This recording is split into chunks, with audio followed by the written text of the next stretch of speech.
Good morning, everybody.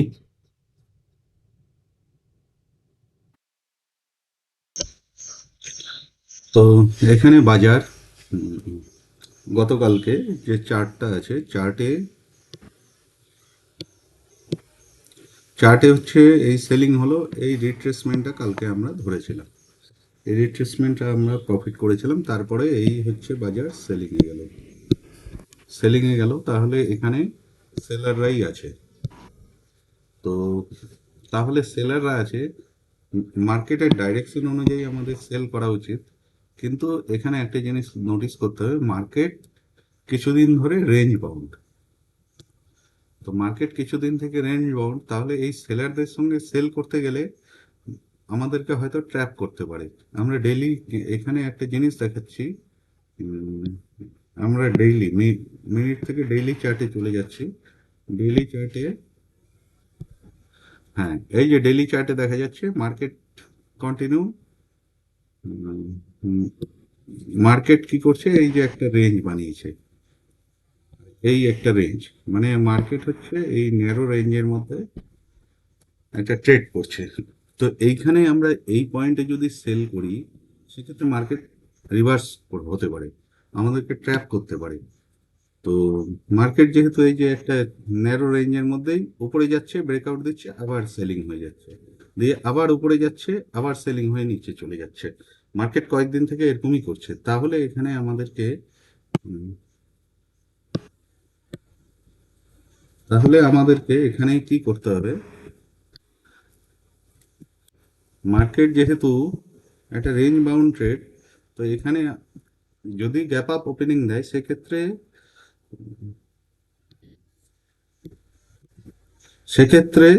এই যদি gap up opening এ নিচে যায়, সেক্ষেত্রে এখানে বাই করলেই সব থেকে ভালো হয়। কারণ এখানে এই সব সেলারদের সাথে সেলিং এ গেলে আমাদের প্রফিট হবে না। বাই করলে সেক্ষেত্রে কিছুটা হয়তো মার্কেট উপরে উঠতে পারে, বা সেলিং করলে সেলটা আমাদের ট্র্যাপ করে দিতে পারে মার্কেট। তো চার্ট অনুযায়ী এটাই দেখাচ্ছে। কালকে গতকালকে আমরা কি করেছিলাম, গতকালকে যেহেতু গ্যাপ ডাউন হয়ে শার্প সেলিং হয়েছিল, তো শার্প সেলিং হওয়ার জন্য আমরা জাস্ট এই রিট্রেসমেন্টটা ধরেছিলাম। কারণ এখানে শার্প সেলিং এ যদি সেল করতে চাই, তাহলে সবার সঙ্গে সেলিং এ ঢুকে যাব, সেক্ষেত্রে আমাদের প্রফিট হবে না। আমরা জাস্ট রিট্রেসমেন্টটা ক্যাপচার করেছিলাম। আজকেও সেম, এই সবাই এখানে সেল করতে, সেলার, সবাই সেলার। কিন্তু মার্কেট রেঞ্জ বাউন্ড, সবার সঙ্গে যদি গ্যাপ আপ ওপেনিং দেয়, সেক্ষেত্রে সবার সঙ্গে সেলিং এ গেলে আমাদের প্রফিট হওয়া মুশকিল আছে। এখানে হচ্ছে অপোজিট ডিরেকশন, বাই করতে হবে।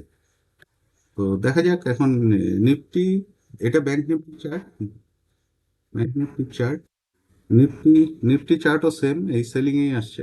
সেন্সেক্সও চার্ট সেম। তো যাই হোক, মার্কেট এখন ওপেন হোক, আমাদের ওপেন হলে পরে আমরা মার্কেটের ক্যান্ডেল মুভমেন্ট দেখে একটা পজিশন বানাবো।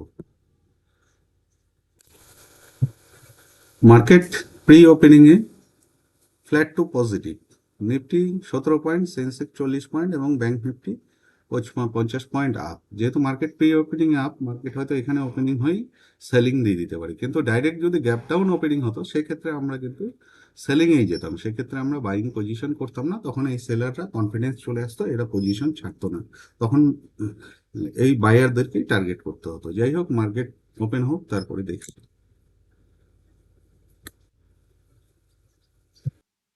এখানে মার্কেট যেরকম হচ্ছে, তাতে নিচে নেমে একটু উপরে ওঠার চেষ্টা করছে। তো এখানে একটা বাইং পজিশন বানিয়ে নিলে হয়। উম,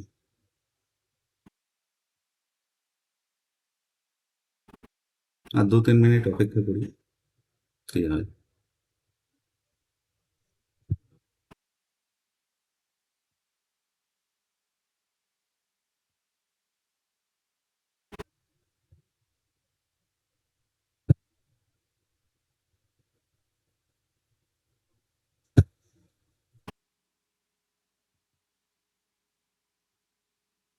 এখানে আমরা একটা বাইং পজিশন বানিয়ে নিচ্ছি।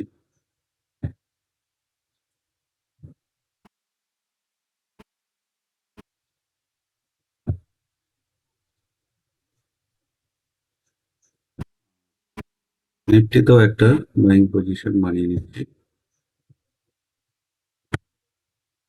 দেখা যাক কি হয়।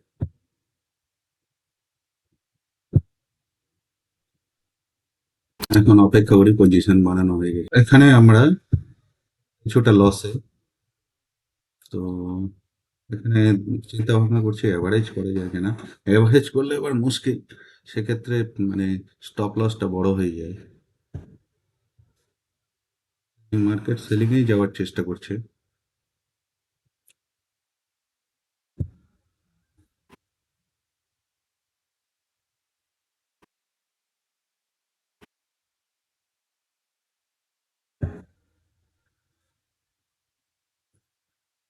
দেখা যাক কি হয়। এখানে আমরা স্টপ লস হিট করে গেছি মোটামুটি। এখানে বসে থেকে কোনো লাভ হবে বলে মনে হয় না, কারণ মার্কেট হচ্ছে আমরা যেটা অ্যানালাইসিস করেছিলাম তার উল্টো দিকেই যাচ্ছে। তো সেক্ষেত্রে আর বসে থেকে কোনো লাভ নেই, কারণ স্টপ লস বড় হলে আমাদের ক্যাপিটালই ওয়াইপ আউট হবে, সেক্ষেত্রে কোনো লাভ হবে না। যে ক্যাপিটাল হচ্ছে যে ক্ষেত্রে যেদিন অ্যানালাইসিস ভুল হবে, সেক্ষেত্রে ক্যাপিটাল যত কম মার্কেটকে দেওয়া যায় সেটাই সব থেকে ভালো, সেটাই চেষ্টা করছি। কিন্তু মার্কেট এখান থেকে হয়তো আমাদের লস আরো বড় করে দিতে পারে, সেটা একটা চান্স আছে। তো সেই চান্স মার্কেটকে দেওয়া যাবে না। মার্কেটকে চান্স দিলেই মার্কেট আমাদের লস বড় করে দিবে। যেদিন প্রফিট হলো সেদিন বসে থাকলে সেটা আলাদা ব্যাপার। দেখি কি করা যায়, এখানেই পজিশনটা হয়তো কেটে দিতে হবে।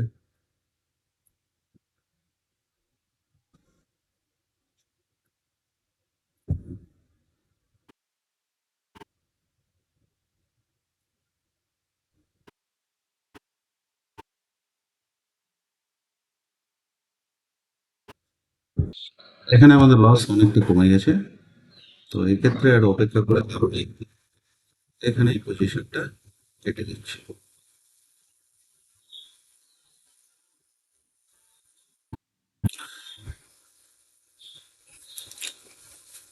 এই যে ব্যাংক নিফটি এই ক্লোজিং প্রাইস, মনে হচ্ছে ক্লোজিং প্রাইসের উপরে যাবে, তো আমি গেলেই পজিশনটাকে কেটে দিচ্ছি।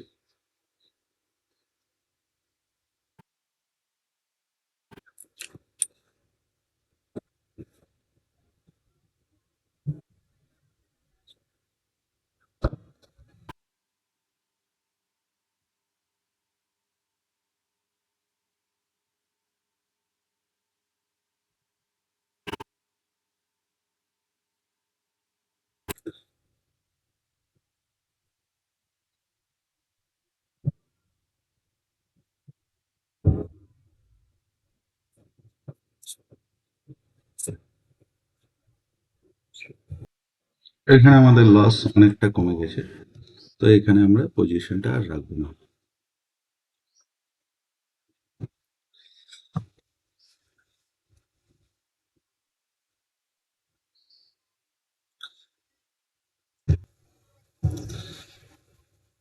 এখানে যেহেতু লস আমাদের কমে গেছে, আমরা আর পজিশনটাকে রাখবো না। এখানে আমরা স্টপ লস কেটে দিলাম, কারণ এখানে মার্কেট এতটা লস দিয়েছে, এখানে মোটামুটি 12-13 হাজার টাকা লস দেখাচ্ছিল, সেখান থেকে এটুকু রিকভার দিচ্ছে। এবার যেহেতু আমাদের লস দেখিয়েছে, সেহেতু আশায় আশায় বসে থেকে লাভ নেই। মার্কেট একটু রিভার্স দেখিয়েছে, দিয়ে আবার হয়তো নিচে নামতে পারে। মার্কেট যেদিন প্রফিট দেবে সেদিন বসে থেকে লাভ আছে, কিন্তু লসের ক্ষেত্রে লস লিমিটের বাইরে গেলেই কেটে দিয়ে চলে আসো। আমাদের আমরা যেটা অ্যানালাইসিস করেছিলাম সেটা ভুল, হয়তো এখানে বাইং পজিশনটা বানালে ভালো হতো। কিন্তু আমরা এখানে বাইং দেখছি মার্কেট হোল্ড করছে, এখানে বাইং পজিশন বানাতে চেয়েছিলাম, ভাবলাম সেলারদের টার্গেট করবে, কিন্তু সেটা করলো না। আমাদের অ্যানালাইসিসে যে ভুল প্রমাণিত হলো। কিন্তু সেক্ষেত্রে কি করতে হবে, আমাদের স্টপ লসে বেরিয়ে যেতে হবে। আমাদের মার্কেটকে বড় স্টপ লস দেওয়া যাবে না। দরকার নেই, সেদিন আমার প্রফিটের দরকার নেই, সেদিন বাজার থেকে বেরিয়ে যাবো। যেদিন প্রফিট দেবে সেদিন আমি বসে থাকবো। এই হচ্ছে মার্কেটের স্ট্র্যাটেজি। আমি যদি এখানে হোল্ড করে বসে থাকি, আমার লস যদি লিমিটের বাইরে আবার এখানেই ঘুরে ফিরে আসে, তখন আমার হাতে কিছুই থাকবে না। তার থেকে ভালো যে আগে ভাগে বেরিয়ে যাই। যেটুকু আজকে হওয়ার হয়ে গেছে। আজকের জন্য এটুকুই, ধন্যবাদ।